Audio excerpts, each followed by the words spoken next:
ये पश्चिमी घाट है, यहाँ पर पश्चिमी घाट वाला इलाका है। इस भाग में बहुत ही अधिक वर्षा होगा, बहुत अधिक। केरल में सबसे पहले मानसून होगा, सबसे अधिक वर्षा। उसके बाद अगर हम यहाँ पर देखेंगे, ठीक है, इस वाले भाग में यहाँ पर मेघालय है और थोड़ा ऊपर में यहाँ पर जाएंगे, यहाँ पर मेघालय है और मेघालय राज्य में भी क्या है, बहुत अधिक वर्षा। क्यों? यहाँ पर 3 पहाड़ी है। कौन कौन सी? मेघालय राज्य में कौन कौन सी पहाड़ी है? गारो, खासी, जैंतिया। इन तीनों पहाड़ी पर सबसे अधिक वर्षा खासी में होती है। और खासी में एक जगह का नाम है मौसिन गांव। क्या नाम है? पहले था चेरापूंजी। चेरापूंजी और मौसिन गांव के बीच की दूरी लगभग 40-50 किलोमीटर। पहले चेरापूंजी में, आज से 15 साल पहले हम बात करेंगे, तो चेरापूंजी में सबसे अधिक वर्षा होती थी। लेकिन अभी सबसे अधिक वर्षा कहाँ हो रही है? ठीक है। तो ये सीधा जो है यहाँ पर पहाड़ है, एकदम खड़ा इस तरह से है, यहाँ से हवा टकराती है, मानसूनी हवा, और वो बादल जाके पूरा बरसता है। मौसिन गांव में ऐसी वर्षा होती है कि लगभग 3 महीनों तक वर्षा होती ही रहती है। वहाँ के जो स्थानीय लोग हैं, बांस का कुछ काम करते हैं, कुछ अलग काम करते हैं, उसका काम करने का अंदाज अलग है। कितना बारिश हो, हम लोग का थोड़ा सा बारिश होता है तो हम लोग क्या करते हैं, स्कूल आना आप लोग बंद कर देते हैं। वहाँ इतनी अधिक बारिश होती, फिर भी बच्चे वो छाता लेके, बरसाती लेके स्कूल। छाता तो अनिवार्य ही है वहाँ, बरसात के दिन में हर बच्चे छाता लेके आए, ठीक है, रेनकोट लेके आए। और वहाँ के लोग को एक आदत है, जो काम करने वाले आदिवासी मजदूर टाइप के जो भी लोग हैं, वो सीटी बजा बड़ा अच्छा बजाते हैं। सीटी बजा रहे हैं, मस्ती से काम कर रहे हैं, कोई टेंशन नहीं ले रहे। अक्षांश, अक्षांश क्या? अब हम एक शब्द को जानना चाह रहे हैं, बार बार आता है अक्षांश, ठीक है।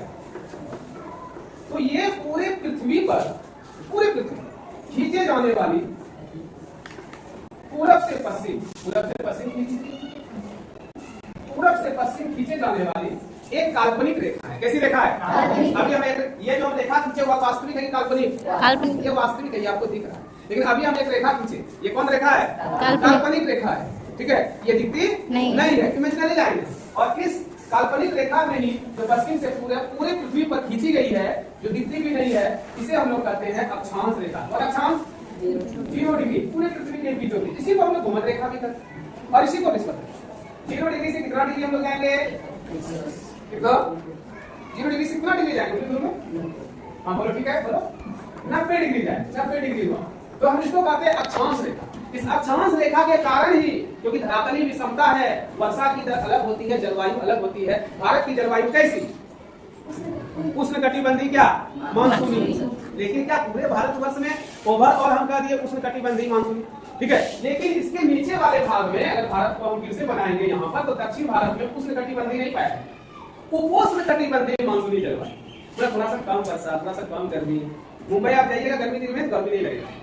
ठंडा दिन में भी जाइएगा, ठंडा नहीं लगेगा। गोवा में भी जाइए, गर्मी दिन में गर्मी नहीं, ठंडा दिन में ठंडा नहीं, माने एक जैसा मौसम। और जब एक जैसा मौसम हो तो इसे कहते हैं समकारी जलवायु। कैसा जलवायु?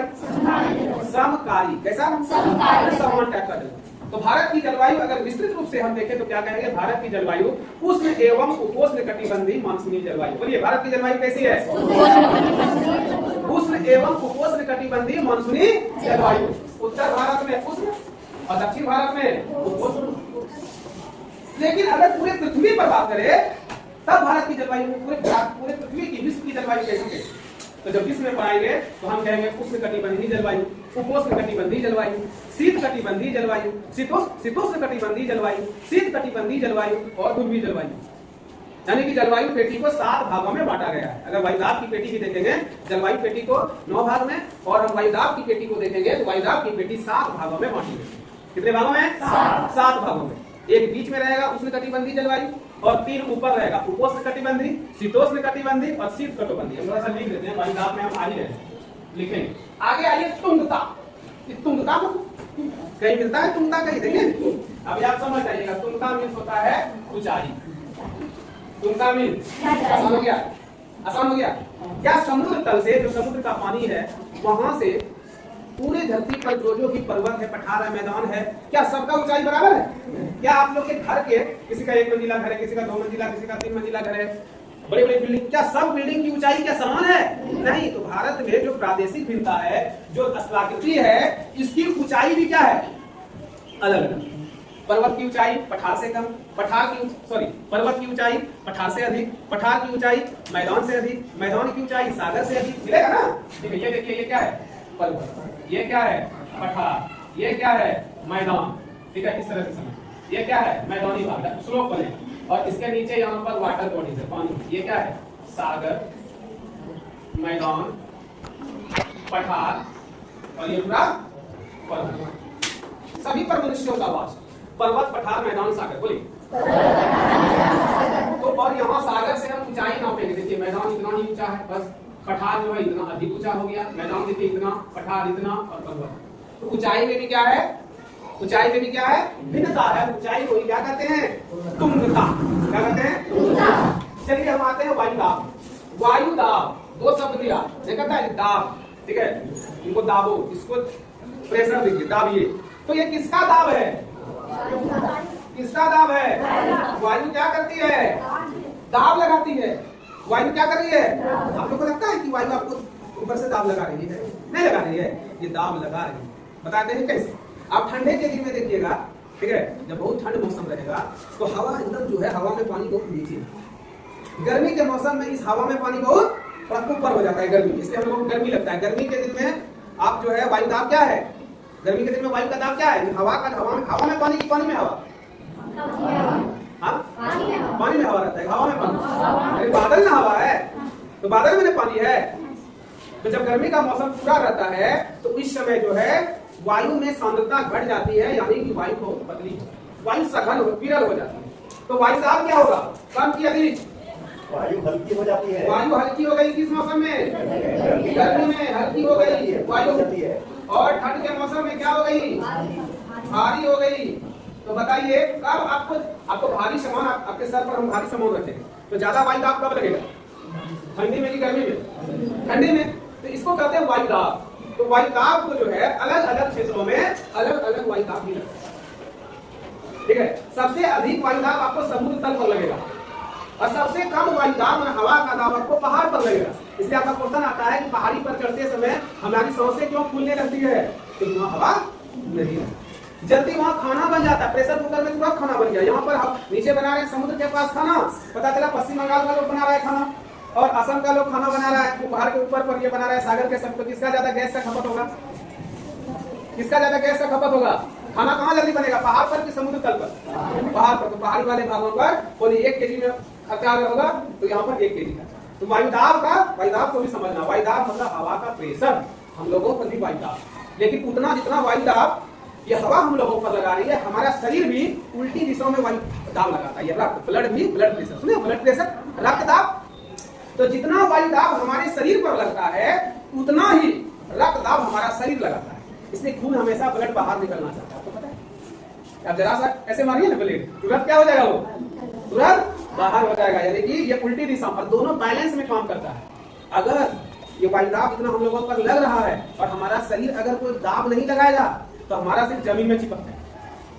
और अगर ये वायुमंडल ये वायु दाब अपना हटा लेगा तो इस पृथ्वी से जितनी भी चीजें पृथ्वी पर गड़ी हुई है, पेड़ पौधे हैं, मनुष्य, ये सभी पूरे ब्रह्मांड में उड़ने लगेंगे, आकाश में चले जाएंगे। क्या आपको पता है?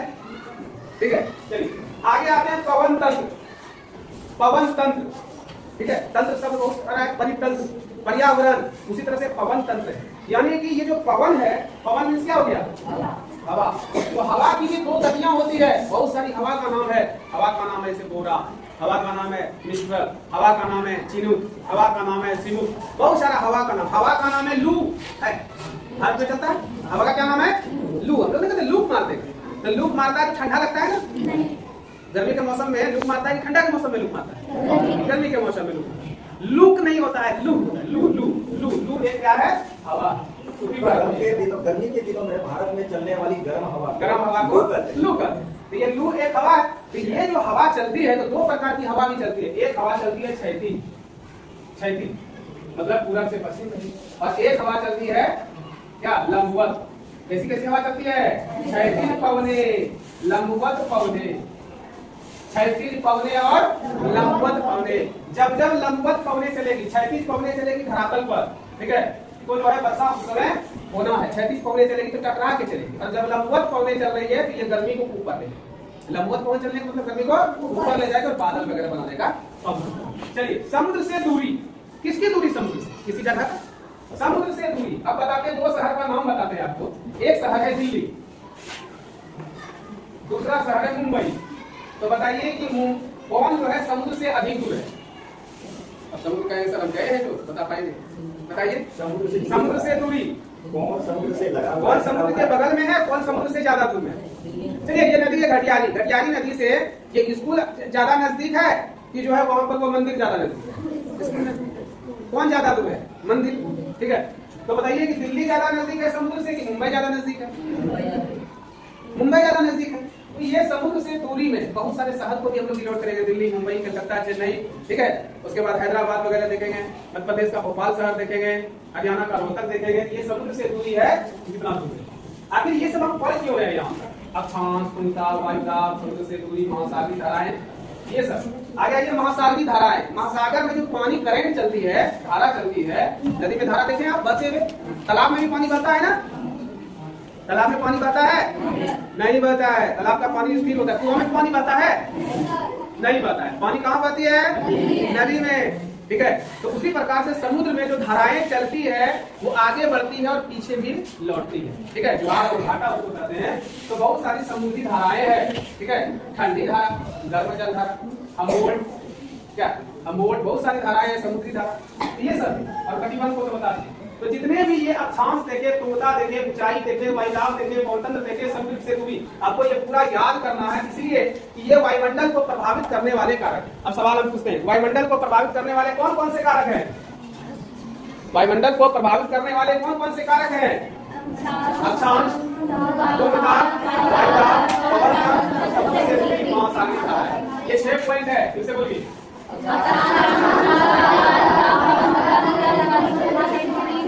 क्या जलवायु को प्रभावित करना, जलवायु को प्रभावित करना। इन सभी वर्ड को आप लोग पेज नंबर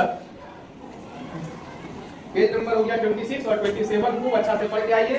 भारत की जलवायु को प्रभावित करने वाले कारक को भी आप जो है पढ़ के आइए। पवन दाब, वायुदाब, पवन, इतना आपको जेड धारा से पहले पढ़ के आना है। पर कार्योलिस्ट पेज नंबर 26, 27, 28, ओके।